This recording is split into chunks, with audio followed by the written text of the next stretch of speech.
ولما جاءهم كتاب من عند الله مصدق لما معهم وكانوا من قبل يستفتحون على الذين كفروا فلما جاءهم ما عرفوا كفروا به فلعنة الله على الكافرين.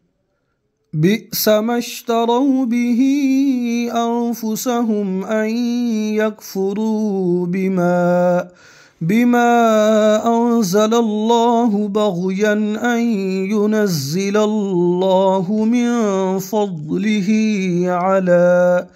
على من يشاء من عباده فباءوا بغضب على غضب وللكافرين عذاب مهين. وإذا قيل لهم آمنوا بما أنزل الله قالوا نؤمن بما أنزل علينا ويكفرون بما وراءه وهو الحق مصدقا لما معهم. قل فلم تقتلون أنبياء الله من قبل إن كنتم مؤمنين. ولقد جاءكم موسى بالبينات ثم اتخذتم العجل من بعده وأنتم ظالمون.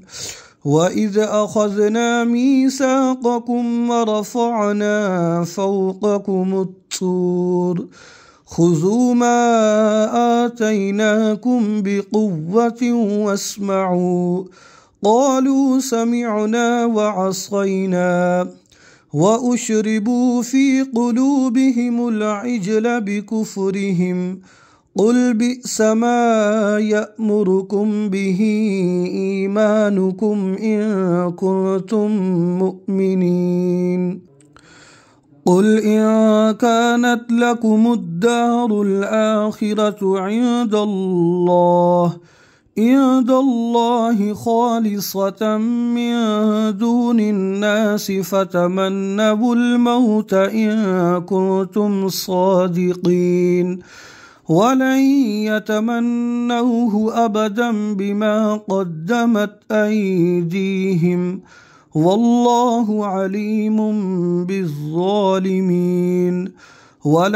ولتجدنهم أحرص الناس على حياة ومن الذين أشركوا يود أحدهم لو يعمر 1000 سنة وما هو بمزحزحه من العذاب أن يعمر والله بصير بما يعملون.